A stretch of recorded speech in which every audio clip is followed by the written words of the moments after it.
This recent completed project is helping residents of a small Kenyan island make money from the trash that washes up on their beaches. With the Seacology grant, a group of local craft makers has received business training and small loans. They are now turning trash into craft products to sell for much-needed income. In return, the community is protecting a 740-acre marine area.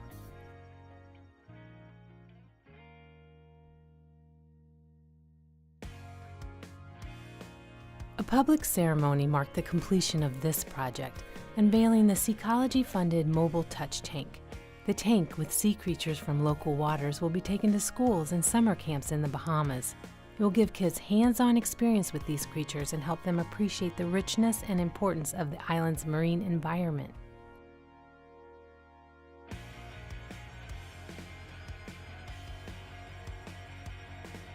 To keep a large marine area legally protected, the indigenous community of Koldita Island, at the southern tip of Chile, needs to write a formal management plan. Community members are using a Seacology grant to bring in the technical advisors they need to collect data and put together a plan.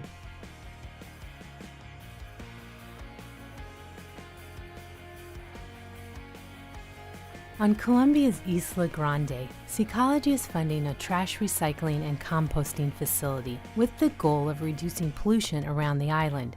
The project is just getting started. Our project partner and community members are meeting with environmental engineers about the best materials and equipment for the facility. The grant to this village was handled by women's groups who planted thousands of tree seedlings and conducted environmental education programs for local kids.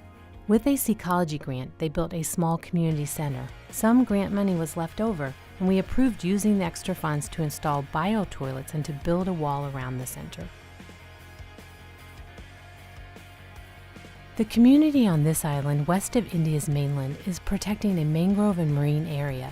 Seacology funded a cultural and natural history museum, which recently opened and is already a popular spot for both local people and tourists.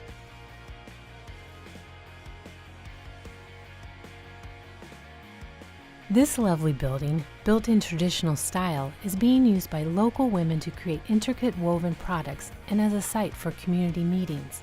Community members are cooperating with forest guards to protect an estuary and mangrove forests. They've also held environmental education programs for school children. The kindergarten in this neat Fijian village was severely damaged last year by Cyclone Winston, the largest cyclone to ever hit the southern hemisphere. Seacology funded the building 10 years ago, and when we learned of the storm damage, we made another grant for the repairs. The community is keeping its promise to protect a 25,000-acre marine area, and we intend to keep our end of the bargain too. The village on the tiny island of Atata, close to Tonga's main island, is protecting a 440-acre fish reserve just offshore from the village. Village residents are using their Seacology grant to build a community hall, which will replace one that was destroyed by a cyclone. Seacology recently got good news about a school we funded in 2011. It's in great shape, and the Indonesian government has provided another teacher. The community is protecting a large marine area off their island in the Raja Ampat region of Indonesia. Just a few months after this project on the island of Borneo was approved, it's almost finished. The bridge goes to the protected mangrove area and environmental education center. As you can see, it's already a success, with lots of visitors coming every weekend.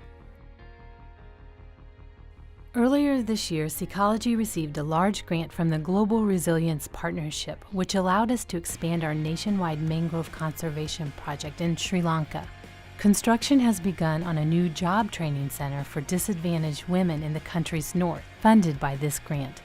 The project continues to grow thousands of mangrove seedlings, and the country's intact mangrove forests remain under careful protection by coastal communities and the Sri Lankan Navy.